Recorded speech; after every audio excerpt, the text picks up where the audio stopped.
Ano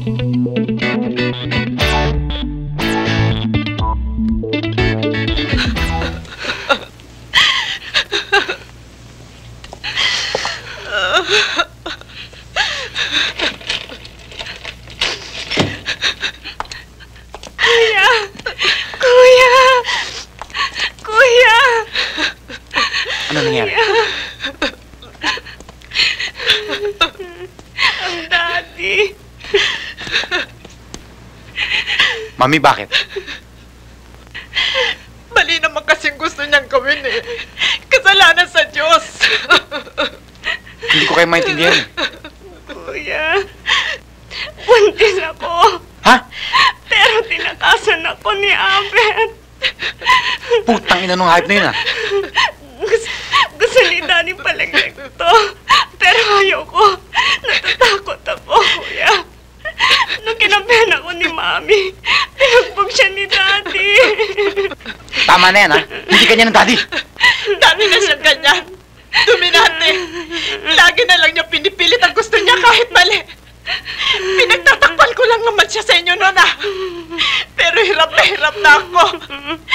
Sunod-sunura na lang ako sa lahat ng gusto niya. Ayoko. Ayoko na. Ayoko na. Ayoko na. Ay, no puedo hacer nada, Sarah. With the way inflation is around, lahat ng negosyo apektado na. I must do something drastic for our business. You know, they like color and new set of lettering now. Modern. Pero Telma, tu padre y mi padre son íntimos amigos. Ha? Times have changed, Sarah. Patay na silang pareho. The book business is terrible competition. Baka ako malugi. I should be more practical, don't you think so? Telma, para mo ng awa. Teruego, bigyan mo pa kami ng kaunting panahon bago mo gawin ang mga bagay na yan. Magkakaroon din kami ng modernong makinarya. Aba, Sarah, we're talking business here. Huwag mo dahil sa pakiawa. You cannot beg. My God, business is business. Me pones nerviosa. Ay, Diyos mío. Que no. Mukhang gagabihin na naman yata si Alan.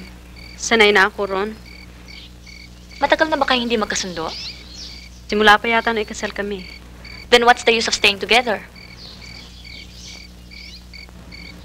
Ayaw ni Mama na magkahiwalay kami. Masama raw sa paningin ng tao at sa paningin ng Diyos. Come on, Ruth. Alam na naman ang lahat na nagkahiwalay sila ni Papa at nakisama siya sa iyong ama. I mean, kasi...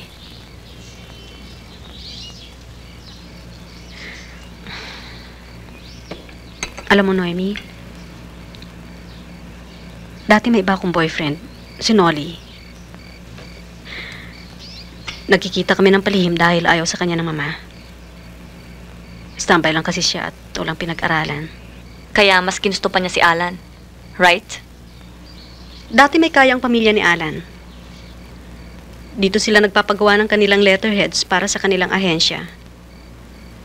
Pero nung mamatay ang ama ni Alan, nalaman na lang namin na tambak pala ito sa utang at laging nalulugi.